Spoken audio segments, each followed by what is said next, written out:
আগামীকাল নির্বাচন রয়েছে আর তার আগেই কিন্তু ঘূর্ণিঝড় রেমালের চোখ রাঙানি শুরু হয়ে গিয়েছে। আমাদের প্রতিনিধি অরিত্রিক ভট্টাচার্য আমাদের সঙ্গে রয়েছেন। অরিত্রিক, আলিপুর আবহাওয়া দপ্তর কি বলছে? দেখো, যেটা জানা যাচ্ছে ঘূর্ণিঝড় রেমাল এই মুহূর্তে নিম্নচাপে পরিণত হয়েছে এবং সেটার যে গতি সেটা উত্তর পূর্ব দিকে যাচ্ছে, অর্থাৎ বাংলাদেশ উপকূলের দিকে যাচ্ছে, পশ্চিমবঙ্গ সংলগ্ন গাঙ্গেয় পশ্চিমবঙ্গ সংলগ্ন বাংলাদেশ উপকূল তার মাঝামাঝি যাচ্ছে। যেটা জানা যাচ্ছে যে রবিবার এই ঘূর্ণিঝড় যেটা ল্যান্ডফল হতে পারে সেটা বাংলাদেশে খেপুপাড়া থেকে পশ্চিমবঙ্গের যে সাগর দ্বীপ তার মাঝামাঝি কোনো জায়গায় এমন একটা সম্ভাবনা রয়েছে এবং সেই সময় তার গতি 100 বা তার কিছুটা বেশিও থাকতে পারে এমনটাই মনে করা হচ্ছে। তার যে প্রভাব, সেই প্রভাব আগামীকাল থেকেই কিছুটা টের পাওয়া যাবে।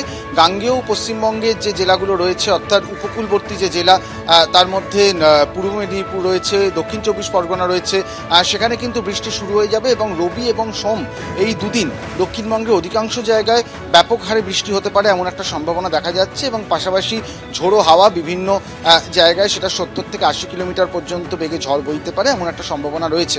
খুব স্বাভাবিকভাবেই উপকূলবর্তী জেলাগুলোতে বেশি প্রভাব পড়বে এমনটাই মনে করা হচ্ছে।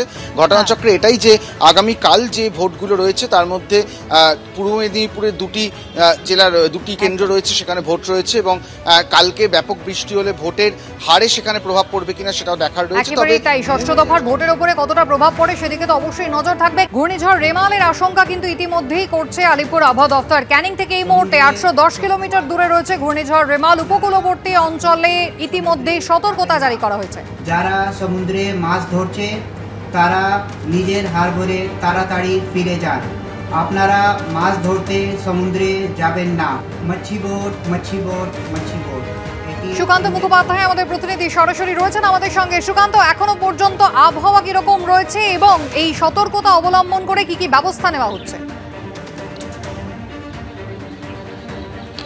দেখো, একেবারে রাত পোহালি যেমন ষষ্ঠ দফায় ভোট রয়েছে সেটাকে মাথায় রেখে যেমন প্রশাসন ব্যস্ত রয়েছে বা সেটাতে যেমন তারা প্রস্তুতি তুঙ্গে, তার পাশাপাশি যেহেতু ঘূর্ণিঝড়ের একটা পূর্বাভাস রয়েছে, বিশেষ করে আগামীকাল ঝড় বৃষ্টি হতে পারে এবং রবিবার রাত থেকে কিন্তু যেটা এখনো পর্যন্ত আবহাওয়া দপ্তর সূত্রে খবর যে সেটা বাংলাদেশের দিকে অভিমুখ করে রয়েছে, কিন্তু তার জেরে আজকে সকাল থেকে দেখা গেছে যে কাঁথি বা উপকূলবর্তী যে দীঘা, ওল্ড দীঘা, নিউ দীঘা, এই যে গোটা চত্বরটা রয়েছে সেখানে কিন্তু ঝড় বৃষ্টি ইতিমধ্যে শুরু হয়ে গিয়েছে। কিছুক্ষণ আগে আমরা দেখলাম কাঁথিতে একেবারে ঢোকার মুখে সেখানে একেবারে পুরো মেঘ কালো করে সেখানে বৃষ্টি হলো এবং প্রায় আধ ঘন্টার মতো বৃষ্টি হওয়ার পরে ওয়েদার এখন বৃষ্টি হচ্ছে না। তবে যে ফোরকাস্ট রয়েছে আবহাওয়া দপ্তর সূত্রে যে আজকে বিকেলের পর থেকেও কিন্তু 40 থেকে 50 কিলোমিটার বেগে ঝড় বৃষ্টি বইতে পারে উপকূলবর্তী জায়গাতে এবং ইতিমধ্যে প্রশাসনের তরফে বারবার যে নির্দেশিকা জারি করা হচ্ছে যে মৎস্যজীবী যারা রয়েছেন তারা যাতে সমুদ্রে না যান, তারা যাতে দুদিন স্থলভাগের দিকে থাকেন সেই ব্যবস্থাপনায় রাখা হয়েছে।